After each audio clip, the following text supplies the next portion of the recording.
Hey backbenchers, welcome back to your own channel, School of Backbenchers, Education Beyond the Front Row. I hope you all are doing great, guys. Well, in this video, we are going to start a new chapter of class 12th business studies, that is chapter 10, financial market. And this is the very first part of this chapter. Before we continue, requesting you again, guys, if you haven't subscribed this channel yet, please do it now. Let's get started. इससे पहले कि हम financial market की बात करें, थोड़ा सा हम फाइनेंस के बारे में जान लेते हैं। ये बिजनेस फाइनेंस जो है हमने टर्म पढ़ी थी हमारे चैप्टर 9 के अंदर। बिजनेस फाइनेंस का जो मीनिंग हमने पढ़ा था वो होता है वो मनी जो आपको अपने बिजनेस को स्टार्ट करने के लिए, उसको रन करने के लिए, उसमें फर्दर इन्वेस्टमेंट करने के लिए और ज्यादा प्रॉफिट, मतलब आपका बिजनेस बेसिकली आपके बिजनेस को पूरी तरह से ऑपरेट करने के लिए जिस मनी की आपको नीड होती है उसको हम बिजनेस फाइनेंस कहते हैं। ठीक है, अब जहां से भी ये बिजनेस फाइनेंस हमें मिलता है वो जगह को हम क्या कहेंगे? फाइनेंशियल मार्केट, है ना। तो पढ़ते हैं क्या लिखा है। Financial market helps in the flow of money from people who have extra money. अब ये एक्स्ट्रा मनी किसके पास है? सेवर्स के पास, जो सेविंग करना चाहते हैं। ठीक है, इनके पास मनी है, ये अपनी सेविंग करना चाहते हैं, इन्वेस्टमेंट करना चाहते हैं उसका, ताकि कुछ इंटरेस्ट उस पर अर्न कर सके। ठीक है, इनके पास वो एक्स्ट्रा मनी है। अब ये एक्स्ट्रा मनी की नीड किसको है? बोरोवर्स को, कंपनीज को, जिनको अपने बिजनेस रन करने हैं। ठीक है, तो यहाँ से ये जो सेवर्स है, इन सेवर्स के पास जो एक्स्ट्रा मनी है, इस एक्स्ट्रा मनी को पहुंचाने के लिए किस तक पहुंचाना है? बोरोवर्स तक और कंपनीज तक, जिनको भी मनी की जरूरत है, फाइनेंस की जरूरत है अपने पर्टिकुलर पर्पस के लिए, हो सकती है अपने बिजनेस को रन करने के लिए, स्टार्ट करने के लिए, कंपनी स्टार्ट करने के लिए, है ना।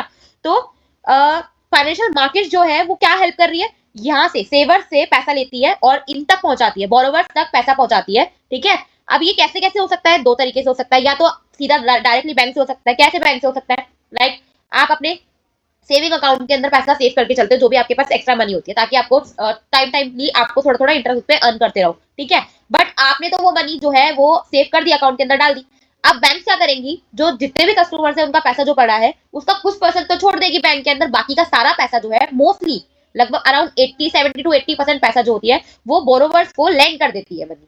ठीक है, उन जिनको जरूरत है, जिनको लोन की जरूरत है अपने बिजनेस को चलाने के लिए, बिल्डिंग्स बनाने के लिए, कुछ भी काम करने के लिए, जिससे वो अपना बिजनेस कंटिन्यू करना चाहते हैं। ठीक है, तो और दूसरी जगह कौन सी होती है हमारी फाइनेंशियल मार्केट की? जहां पे डायरेक्टली जो आपके शेयर्स, डिबेंचर, बॉन्ड्स, ये सब चीजें होती है उनकी सेल और परचेज वहां पर होती है, तो वो आपकी फाइनेंशियल मार्केट होती है। ठीक है, जैसे अभी बैंक वाला तो हम सिंपल देखते हैं। हाउस होल्ड कौन है?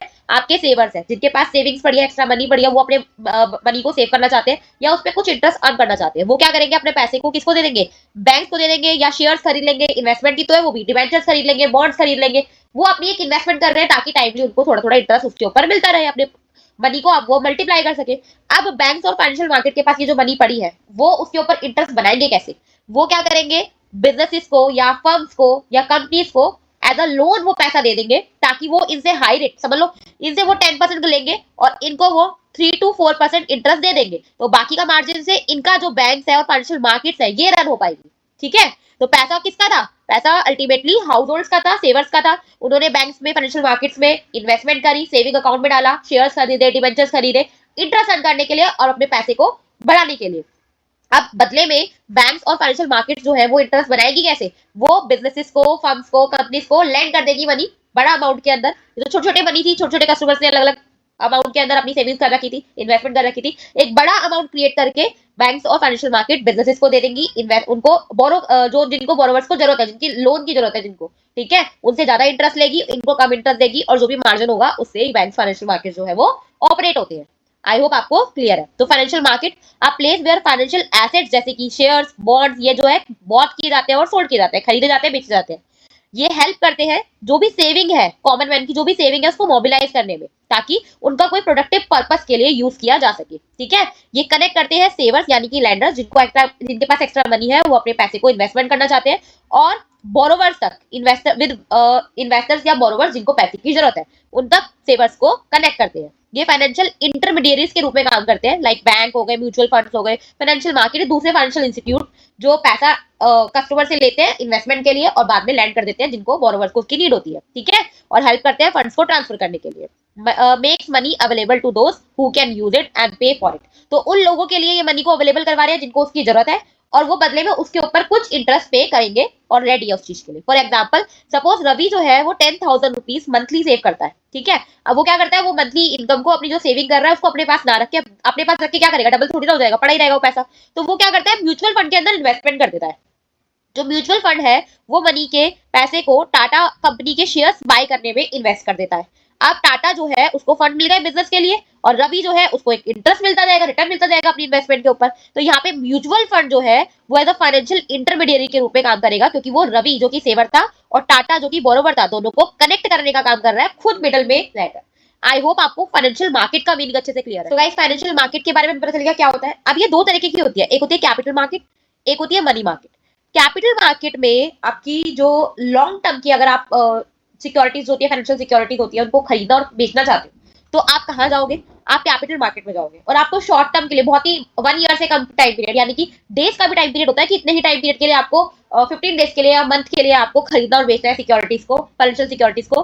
तो आप कहाँ विजिट करना चाहोगे, मनी मार्केट में। तो फॉर शॉर्ट टर्म रिक्वायरमेंट या 1 ईयर तक की जो आपको सिक्योरिटीज के लिए सेल परचेज करनी है तो मनी मार्केट, और long term more than 1 year है, मोस्टली 5 to 10 ईयर 20 ईयर इतने टाइम का होता है, तो लॉन्ग टर्म रिक्वायरमेंट के लिए आपकी क्या हो जाएगी, कैपिटल मार्केट। कैपिटल मार्केट जो होती है फर्दर उसको आप दो तरीके से क्लासिफाई कर सकते हो, primary market and secondary market. अब प्राइमरी जैसे कि नाम से पता चल रहा है, ब्रांड न्यू प्राइमरी सबसे पहले, है ना। तो यहाँ पे बिल्कुल न्यू सिक्योरिटीज को आपको बेचना है, जैसे कि कंपनी जो होती है वो आपकी आईपीओ करती है ना।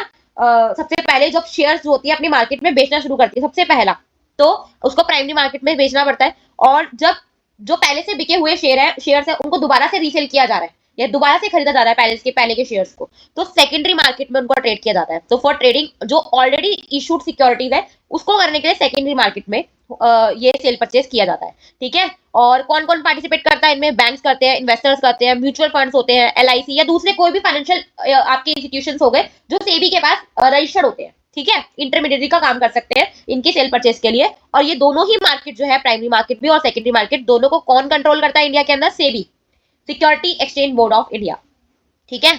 अब मनी मार्केट के बारे में देख लेते हैं हम। तो मनी मार्केट और आपकी जो बहुत ही शॉर्ट टर्म के लिए आपको सेल परचेज करनी है सिक्योरिटीज की, तो मनी मार्केट होती है। तो कौन कौन सी सिक्योरिटीज या इंस्ट्रूमेंट्स हैं जो सेल परचेज किए जाते हैं मनी मार्केट के अंदर, जो मोस्ट कॉमन है, treasury bill, commercial paper, call money, certificate of deposit and commercial bill, ठीक है। इसमें भी आपके वही पार्टिसिपेंट्स होते हैं, आरबीआई, कमर्शियल बैंक्स हो गए, ठीक है। इसमें कमर्शियल बैंक नहीं थे और आरबीआई नहीं था, लेकिन एलआईसी और दूसरे फाइनेंशियल इंस्टीट्यूशंस यहाँ पे थे।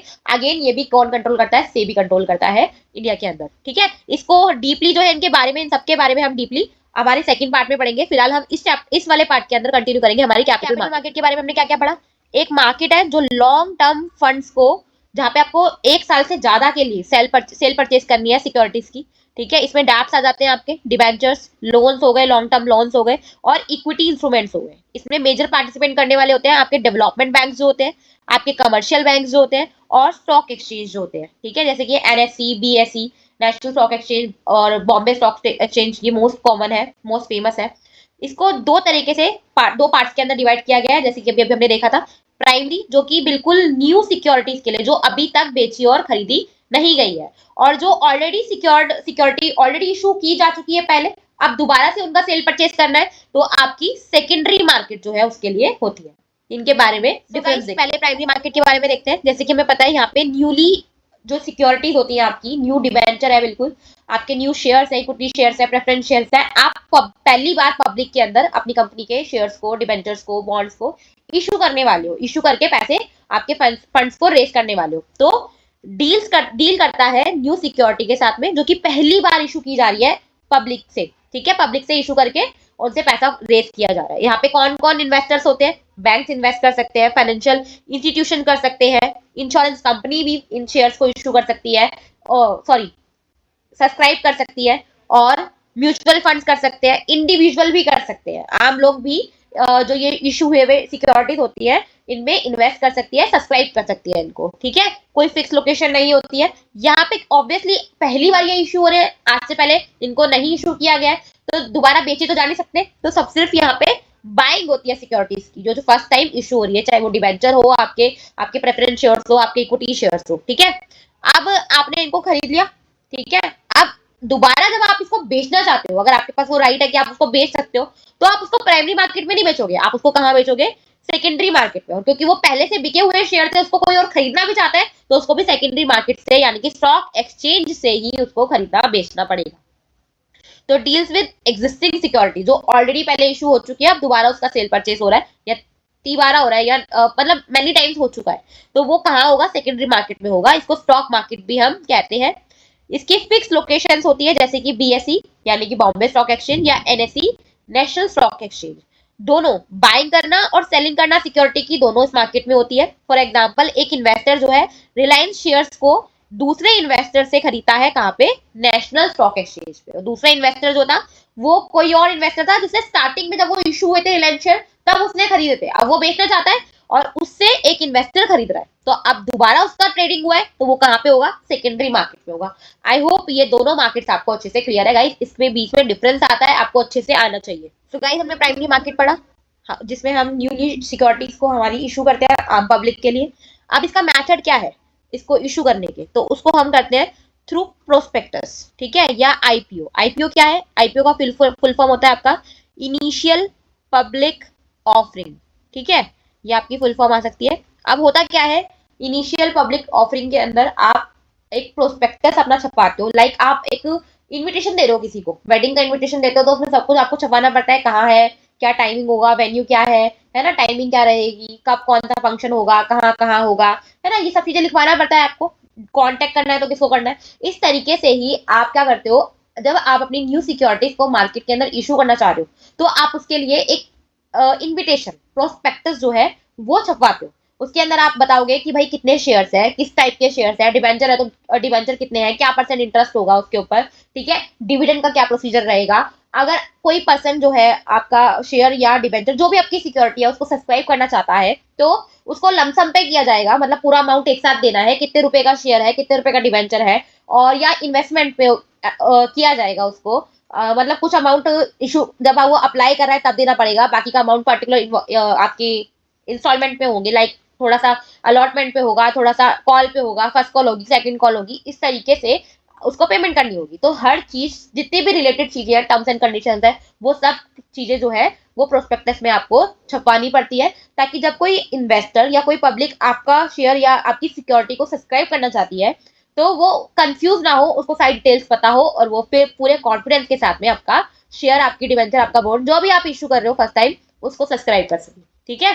तो कंपनी क्या करती है, इनवाइट करती है पब्लिक को इन शेयर्स को बाय करने के लिए, एडवर्टाइज करके न्यूज़पेपर के अंदर, तो प्रोस्पेक्टस डाल देती है, छपा देती है उसके अंदर, या कोई और मीडिया का यूज भी किया जा सकता है, ठीक है। फॉर एग्जांपल जब एलआईसी ने फॉर द फर्स्ट टाइम अपने शेयर्स को इशू किया था फॉर द आम पब्लिक, ऑफर फॉर सेल किया था, किस किस तरीके से शेयर इशू किए थे, कंपनी ने सेल किए थे शेयर्स ब्रोकर्स को, अब ब्रोकर्स को बेच दिए, ब्रोकर्स को वो कम रेट पे बेचेगा, फिर ब्रोकर ज्यादा रेट पर अपने जो भी उनके साथ जुड़े हुए कस्टमर्स हैं उसको बेच देगा हाई रेट पर, थोड़ा सा प्राइस हाई कर देगा क्योंकि वो भी तो कमीशन लेगा अपनी।